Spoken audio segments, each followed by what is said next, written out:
युवा अवस्था भी हमारे जीवन का कितना सुंदर काल होता है ना। बाहों में बल, मन में कुछ बड़ा कर जाने की चाह, आंखों में भविष्य के सुंदर और कोमल सपने। और इसी अवस्था में मनुष्य के भीतर पनपता है प्रेम। किसी को देखकर उस पर मन मोहित हो जाता है और फिर मनुष्य अपना सब कुछ उस पर न्यौछावर कर देना चाहता है। फिर प्रेम की परिणति होती है विवाह में। क्यों? सबको अपने खट्टे मीठे संस्मरण स्मरण हुआ है ना। परंतु यहीं से अधिकतर माता पिता और संतान के मध्य विचारों का विरोध प्रारंभ हो जाता है। संतान को लगता है कि उसका चुना जीवन साथी ही उसके लिए उपयुक्त है और माता पिता को लगता है कि संतान अनजाने में भूल कर रही है।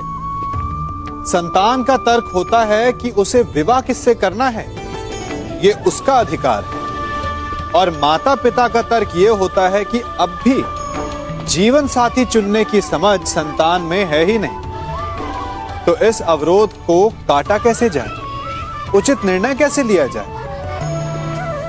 इसका एक ही मार्ग है, अपने उत्तरदायित्व का भान और अपनों से बड़ों के मापदंडों का भान।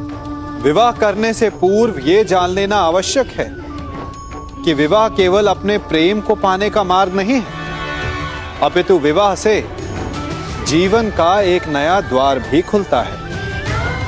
और हर नए जीवन के साथ नए उत्तरदायित्व भी होते हैं। और यदि इन उत्तरदायित्वों को समझकर निर्णय लिया जाए तो विश्वास कीजिए, आपका दाम्पत्य जीवन आनंद से भरा रहेगा और आपको कभी यह पछतावा नहीं होगा कि आपने कोई अनुचित निर्णय लिया।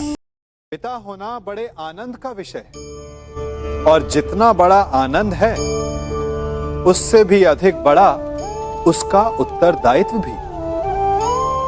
आप में से भी कुछ पिता होंगे, कुछ संतान, और मुझे पूर्ण विश्वास है कि आप लोग भी अपना उत्तरदायित्व अवश्य पूर्ण करते होंगे।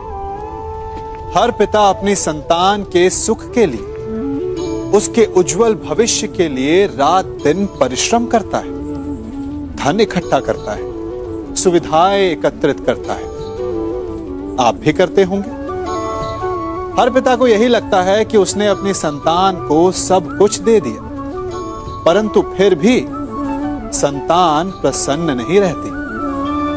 यदि आपको विश्वास नहीं तो आप भी स्वयं अपनी ही संतान से पूछ लीजिए। उनको अवश्य कहीं ना कहीं कोई कमी अनुभव होती होगी और इसका केवल एक ही कारण है और वो है पिता की भूल। उसे लगता है कि उसने अपनी संतान को सब कुछ दे दिया, परंतु वास्तव में वो उसे सबसे अमूल्य विरासत दे ही नहीं पाता। और वो अमूल्य वस्तु है समय। अपनी संतान को समय दीजिए, उसे समझिए, उसे समझाइए, उसके साथ खेलिए और जीवन के मैदान में उसे खेलना सिखाइए। उसे संस्कार दीजिए, उसे उसके मार्ग पर चलने दीजिए। मार्ग भटके तो उसे उचित मोड़ भी दिखाइए। विश्वास कीजिए, इससे अधिक कोई अमूल्य वस्तु आप अपनी संतान को नहीं दे सकते।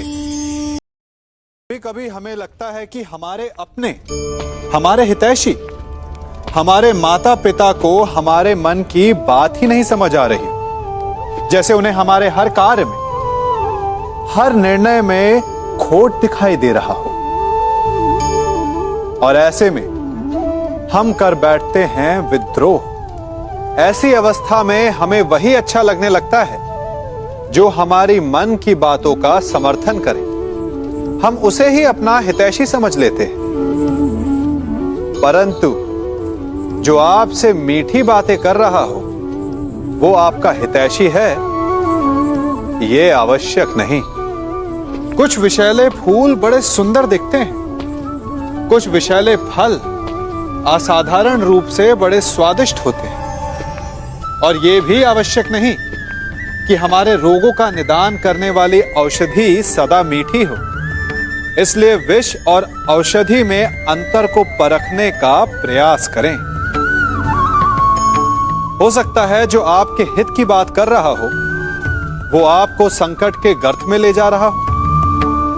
बात बात पर आवेश में ना आए। हो सकता है कि आपके माता पिता की कड़वी बातों में आपका ही हित छिपा हो। और माता पिता को भी प्रयास करना चाहिए कि यदि उनकी संतान अनुचित निर्णय ले रही है तो उसके अनुचित होने का भान प्रेम से करवाएं, दबाव और शासन से नहीं।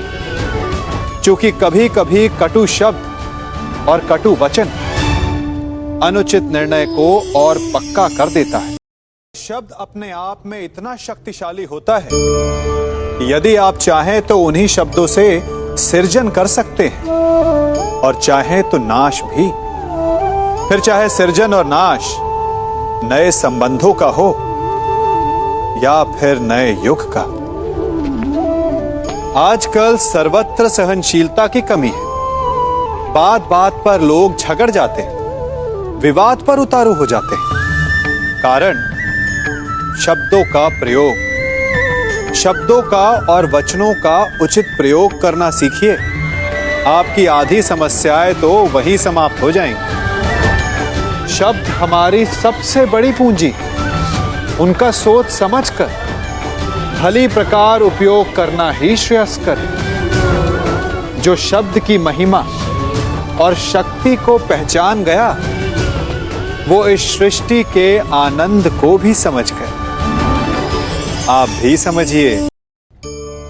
हम सब जीव हैं, अर्थात जीवन जी रहे हैं और जीवन जीते समय उसके पश्चात की कल्पना भी करते हैं कि मृत्यु के पश्चात हमें स्वर्ग मिलेगा, नरक, अप्सराओं का नृत्य देखने को मिलेगा या यमदूत हमें दंड दे रहे होंगे। परंतु एक प्रश्न सामने आता है, कभी ऐसा हो सकता है कि मृत्यु किसी और की हो और स्वर्ग हमें मिल जाए? नहीं,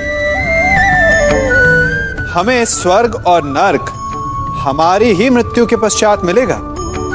अर्थात यदि फल पाना है तो कर्म स्वयं को ही करना होता है। केवल सोचने से कुछ नहीं होता, स्वप्न देखने से कुछ नहीं होता। उसे पूर्ण करने के लिए स्वयं ही परिश्रम करना होता है। तो उठो, जागो और लक्ष्य की प्राप्ति तक संघर्ष करो, क्योंकि यही एक मार्ग है स्वयं को संतुष्ट करने का, स्वयं को आगे बढ़ाने का। इस अग्नि को देख रहे हैं? क्या क्या कर सकती है ये अग्नि? प्रकाश दे सकती है, भोजन पका सकती है और चाहे तो हमें जलाकर भस्म भी कर सकती है। ये जल हमारी प्यास बुझा सकता है या हमें डुबो कर मार भी सकता है। तो क्या ये इच्छा इस जल की है कि ये हमारी प्यास बुझाएगा या हमें डुबाकर मार देगा? या ये इच्छा इस अग्नि की है जो हमें प्रकाश देगी, जो हमें भोजन देगी या हमें जलाकर भस्म कर देगी? नहीं, जल का गुण है बहना, अग्नि का गुण है जलना। अब ये हमारी इच्छा पर निर्भर करता है कि हम इसका प्रयोग कैसे करते हैं। इसी जल और अग्नि की भांति ही संसार की हर वस्तु, संसार के लोग भी होते हैं और ये हम पर निर्भर करता है कि हम उनमें से किसे मित्र बनाते हैं और किन्हें शत्रु। शक्ति है पर निर्भर हम पर करता है कि उसे हम अपना उत्तरदायित्व बनाते हैं या अहंकार। धन है परंतु निर्भर हम पर करता है कि उसे विकास के मार्ग पर लगाते हैं या व्यसन के मार्ग पर। ईश्वर ने आपको केवल जीवन दिया है, परंतु ये आप पर निर्भर करता है कि आप उसे आदर्श जीवन बनाना चाहते हैं या अभिशापित। अपने परिणामों का उत्तरदायी हमारे चयन होते हैं। इसलिए आवश्यक है कि अपने चयन को, अपनी भावनाओं को उचित रखें।